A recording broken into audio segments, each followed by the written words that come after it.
Estamos a 10 minutos de las 9 de la mañana, damos comienzo a la primera entrevista de esta jornada.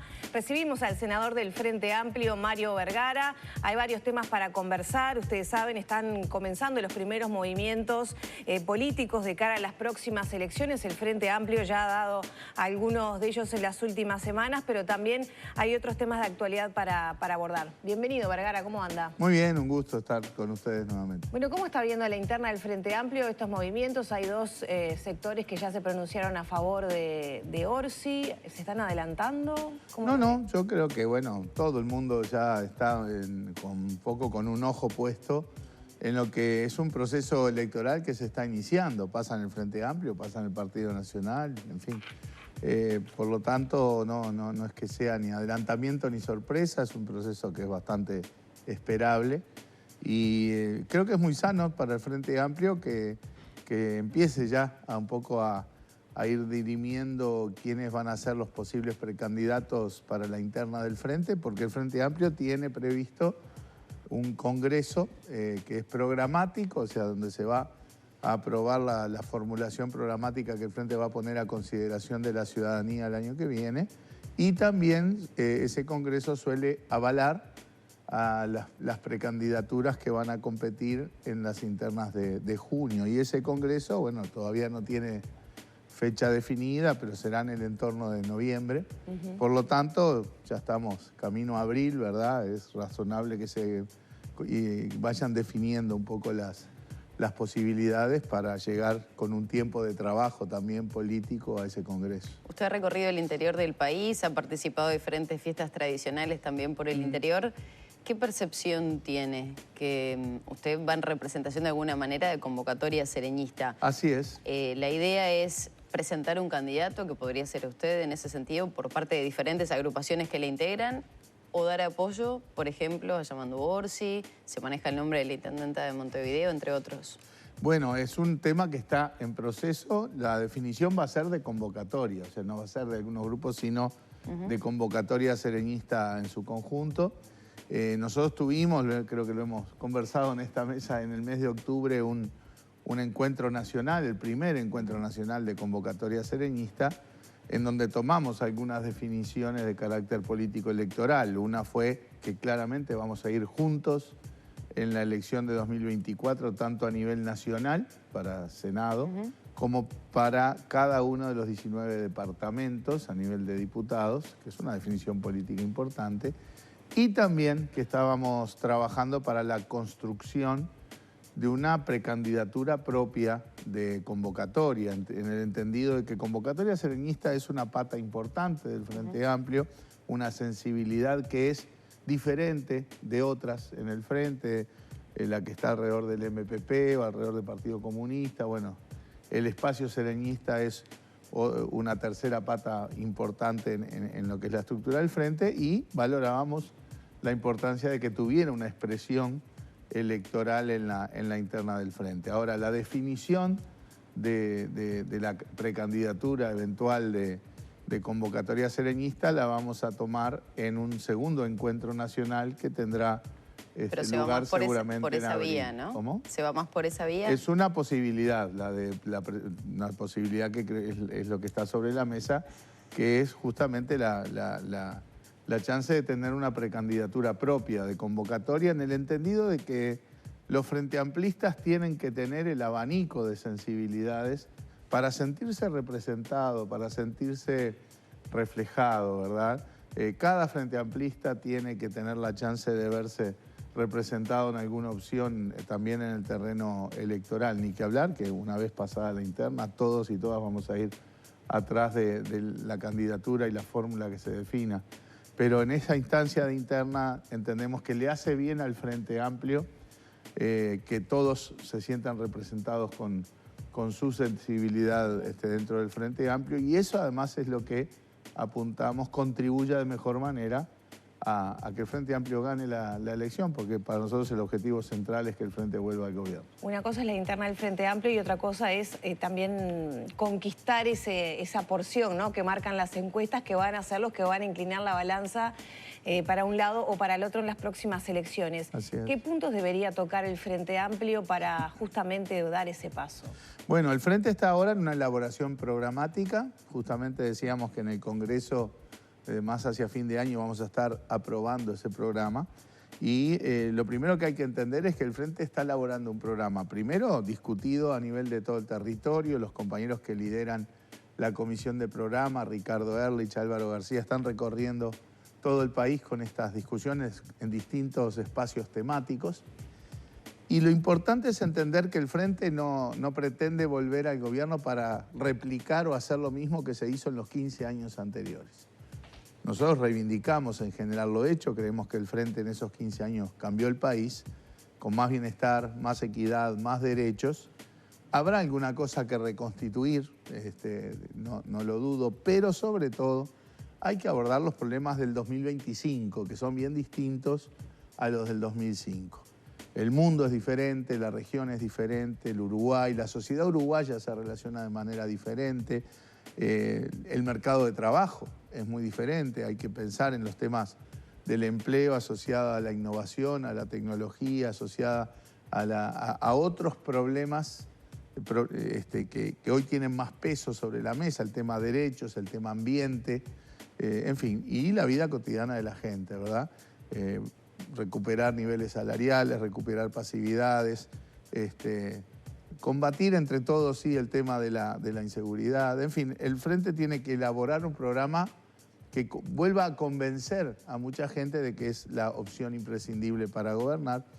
Y yendo un poco a la estructura de sensibilidades que tiene el Frente, creemos que Convocatoria tiene un diálogo fluido con una buena parte de esa sociedad que usted menciona, esa gente que de repente en otras instancias apoyó al Frente Amplio, que no lo hizo en la última elección, o gente que nunca votó al Frente Amplio, pero que claramente está generando cada vez más disconformidad con un gobierno que se está deshilachando. Bueno, así como el MPP o el PSU o el PS tienen diálogos fluidos con otros espacios de la sociedad, Convocatoria, el espacio serenista, tiene ese diálogo más fluido con ese espacio de la sociedad que, bien usted dice, es el que un poco se mueve en las elecciones y de alguna manera es el que termina de inclinar la balanza. ¿A qué se refiere con que el gobierno se está deshilachando? Bueno, es bastante notorio que, sobre todo pasada la pandemia, pues la pandemia operó como un paraguas que de alguna manera protegía al gobierno, porque lo que el gobierno hacía o dejaba de hacer siempre estaba referenciado a la pandemia. Pero una vez que pasó esa percepción de riesgo, fue quedando más claro que el gobierno no está resolviendo los problemas de la vida cotidiana de la gente. Cayeron los salarios, las pasividades, subieron los precios, los delitos recrudecieron, hay más pobreza, a pesar de que estamos con una economía más grande que en el 2019, hay casi 80.000 compatriotas más viviendo en la pobreza, aumentó la pobreza infantil, no se avanza en las viviendas, las decenas de miles de viviendas que se prometieron, faltan medicamentos en salud pública, o sea, todo un conjunto de aspectos de la vida cotidiana de la gente que está quedando nítido que no se están resolviendo. Estuvo toda esta secuencia de bochornos y escándalos, ¿no? La entrega del puerto, el mandarle el pasaporte a Marcet de manera express y de manera inexplicable, las irregularidades en el Ministerio de Turismo, todas las perlas de la telenovela Astesiano, ¿verdad? Que es un acto de corrupción atrás del otro. O sea, todas estas cosas sin duda han afectado al gobierno. Lo muestran las encuestas. Hoy el gobierno está promedialmente unos 20 puntos abajo de lo que estaba hace un año, año y medio. Y el propio presidente, entre comillas, lo confiesa cuando le pide a sus socios y a sus correligionarios que vuelvan a tomar el centro del ring. Señal de que perdieron el centro del ring. O sea, yo creo que es notorio que el gobierno atraviesa un momento negativo. Y bueno, lo dicen las encuestas, pero sobre todo lo dice la percepción de la gente. Bueno, el caso Astesiano dejó o echó luz a un tema que ya venía desde antes, por ejemplo, el de los pasaportes. Bueno, pero a ver, delincuencia hubo toda la vida, crimen organizado hubo toda la vida. Desde el periodo que estaba el Frente Amplio en el gobierno. No, pero hay una diferencia sustancial. 2013. No había nadie en la estructura de gobierno, en la torre ejecutiva, que fuera parte... Por ahora no se ha comprobado.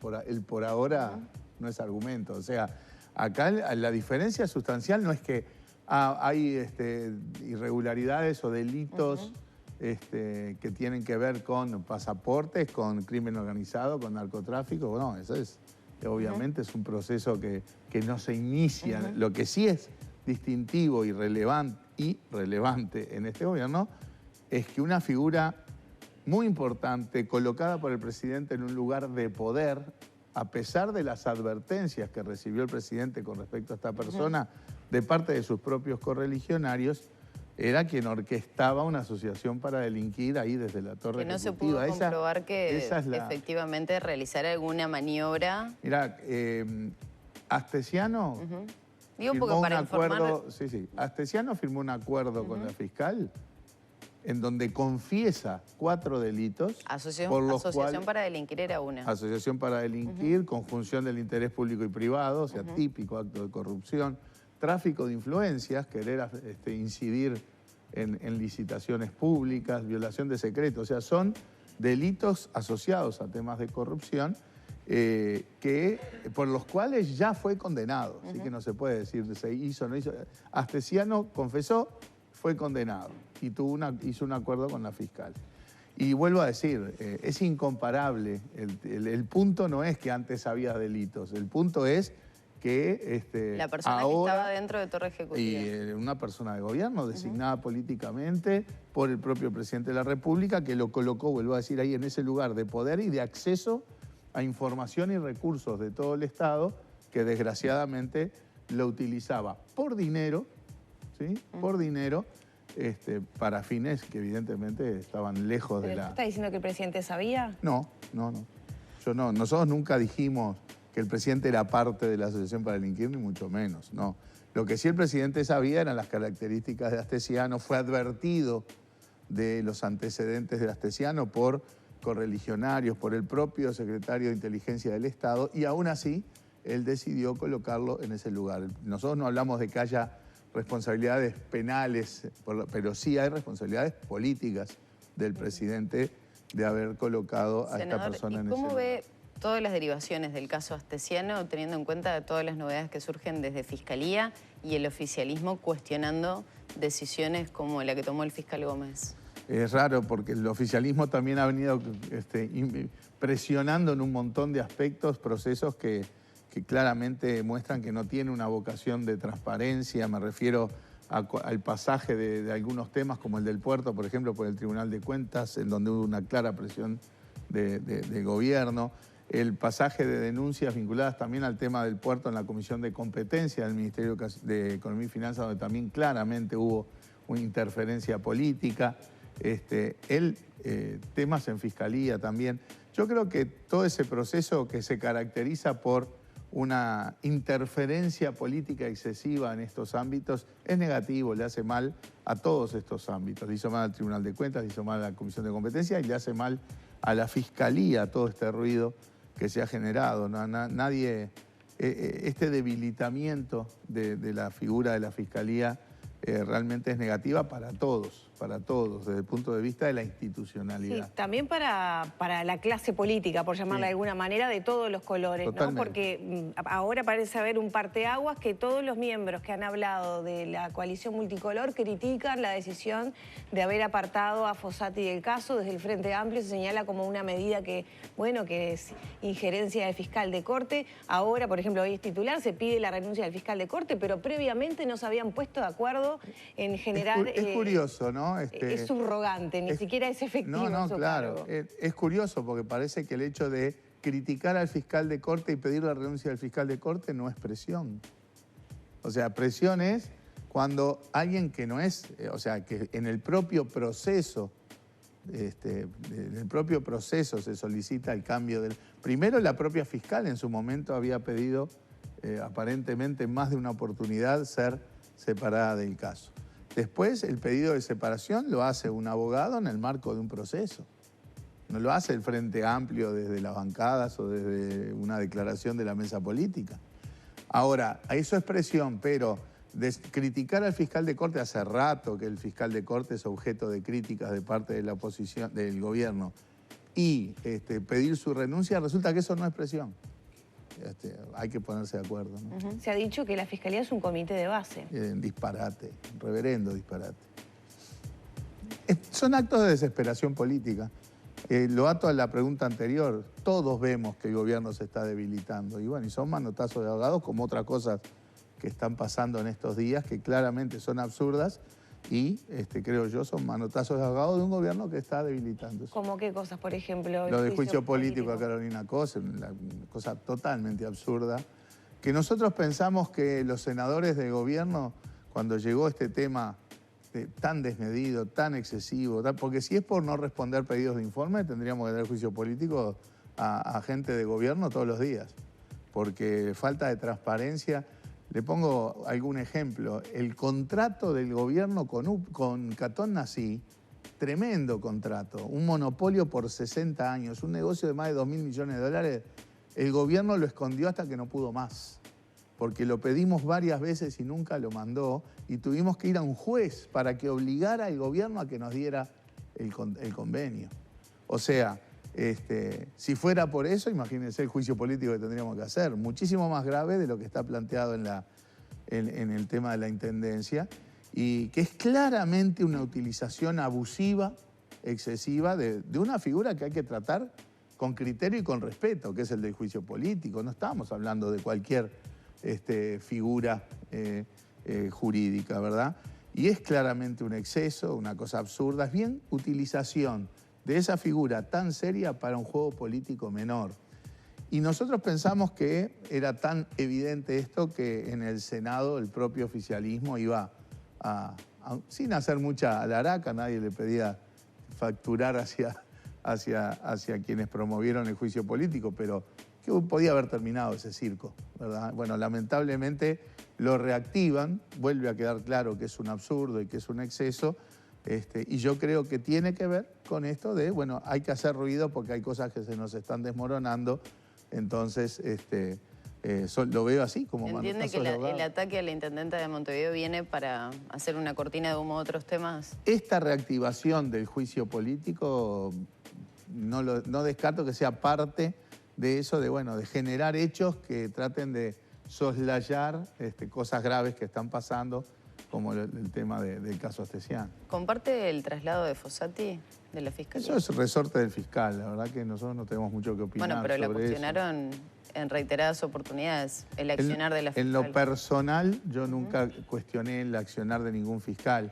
Tengo visiones críticas sobre el accionar de fiscales, no solo de Fossati, pero nunca hice públicas esos cuestionamientos. Venía llevando adelante el caso de espionaje, ¿no? O de posible espionaje. Así es, ese seguía abierto, no se había cerrado con el acuerdo con Astesiano. Y de hecho ahí Fossati estaba tomando declaración a otros indagados en el tema, ¿verdad? Que obviamente ahora también seguirá. Pero ya digo, yo tengo visiones críticas sobre también. Nosotros como Frente Amplio solicitamos a la justicia que se reexaminara, por ejemplo, el expediente de las denuncias que hicimos contra jerarcas del gobierno por el acuerdo con Catón Nasí. Un fiscal lo había archivado para nosotros sin justificación. Por eso nosotros sí tenemos esa visión crítica de lo que hizo el fiscal y solicitamos por las vías formales un reexamen que la justicia dio lugar. Son las formas de hacerlo, ¿verdad? Meterme en la decisión propia del fiscal de mover hacia un lado o hacia el otro los distintos fiscales, no creo que sea algo que tengamos nosotros que ponernos a discutir. O sea, no quiero que se politice aún más y que se lleve al terreno del juego político algo que hay que cuidar, que es la institucionalidad del sistema judicial en general y en particular de la Fiscalía. En el caso del presunto espionaje, ¿piensa igual que podría haber más avances con este cambio? Mañana va a haber una audiencia, de hecho. No sé si por el cambio, pero aspiramos a que haya avances porque de hecho nosotros solicitamos que sean citados un conjunto de personas que aparentemente estarían vinculados al caso y bueno, efectivamente en estos días van a ser convocados para declarar. O sea que aspiramos a que haya avances. ¿Hay elementos concretos que podrían indicar que hubo presunto espionaje? Bueno, los chats de Astesiano muestran claramente el intercambio. Una intención al menos. ¿Hay duda. indicios que puedan comprobar espionaje?